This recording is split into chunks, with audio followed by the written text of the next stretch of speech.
What's going on, guys? Welcome back to Debt to Dollars, and today I have a very short and brief video for you guys on what you need to know before you actually get to using Jungle Scout.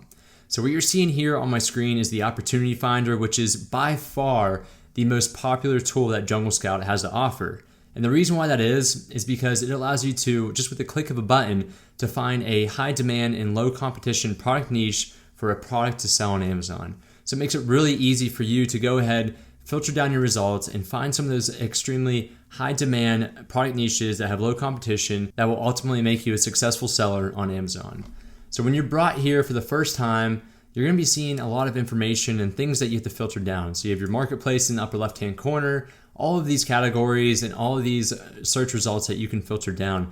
And if you're a beginner Amazon seller, the first time that you see this, you're going to look at it and just be overwhelmed, and you're not going to really understand where to start unless you've done that research ahead of time. So don't worry, because today I want to share with you how you can actually skip this and get ahead if you're a beginner Amazon seller. So in the upper right hand corner, you're going to see load filter set. So go ahead and click that, and you're going to be brought to a pop-up for these preset filters. So you may or may not know this, but whenever you go ahead and you purchase a license to use the Jungle Scout software, you're already purchasing these Jungle Scout presets that they offer with this tool.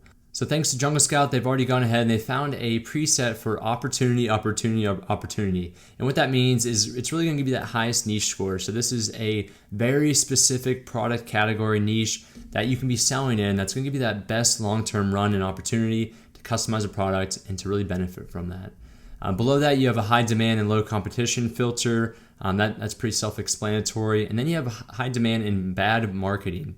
So these are products that are selling very well. There's great search volume trends. However, there's actually poor listing quality for those existing listings. Now, as far as the technology behind this, I'm not really sure how Jungle Scout goes ahead and searches through all those listings and decides if it's a good marketing or bad marketing for those listings. However, this is good if you're a very good marketer with your products and you have good advertising. You can really take advantage of that high demand and those weak listings. The last one that they have here for you guys is the strong price point and strong demand. This is really going to look at all products, I think above $30 typically as the Amazon sales price, and then also with a high search volume to show that high demand. Okay, so that's some information for you guys. You can go ahead and click these. So let's test it out with the high demand, low competition. If you click load selected, you'll see the things that it changed if you scroll back up before you look at the results. So you can see that they put a minimum of 500 average monthly units sold, and they also filtered down the competition to very low to low. So they really didn't change a whole lot, but it at least gets you going.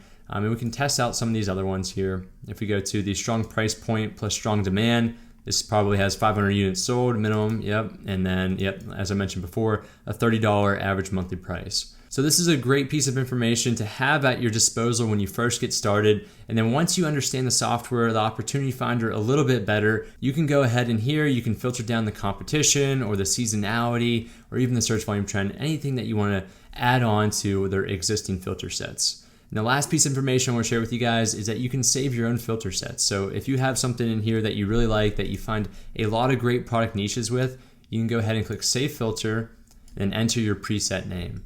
And to find that and to load it, simply go back to the upper right hand corner and then click whatever that label was that you just put in there. And that way you can go ahead very quickly, do all your filters, all the categories that you want to search just with the click of a button. All right, guys, thanks for watching. I'm currently in the process right now of preparing my office and my studio for the videos full time. So I'm really excited to share with you guys that quality and that production. I think it's going to make these videos all that much better. All right, I'll catch y'all in the next video.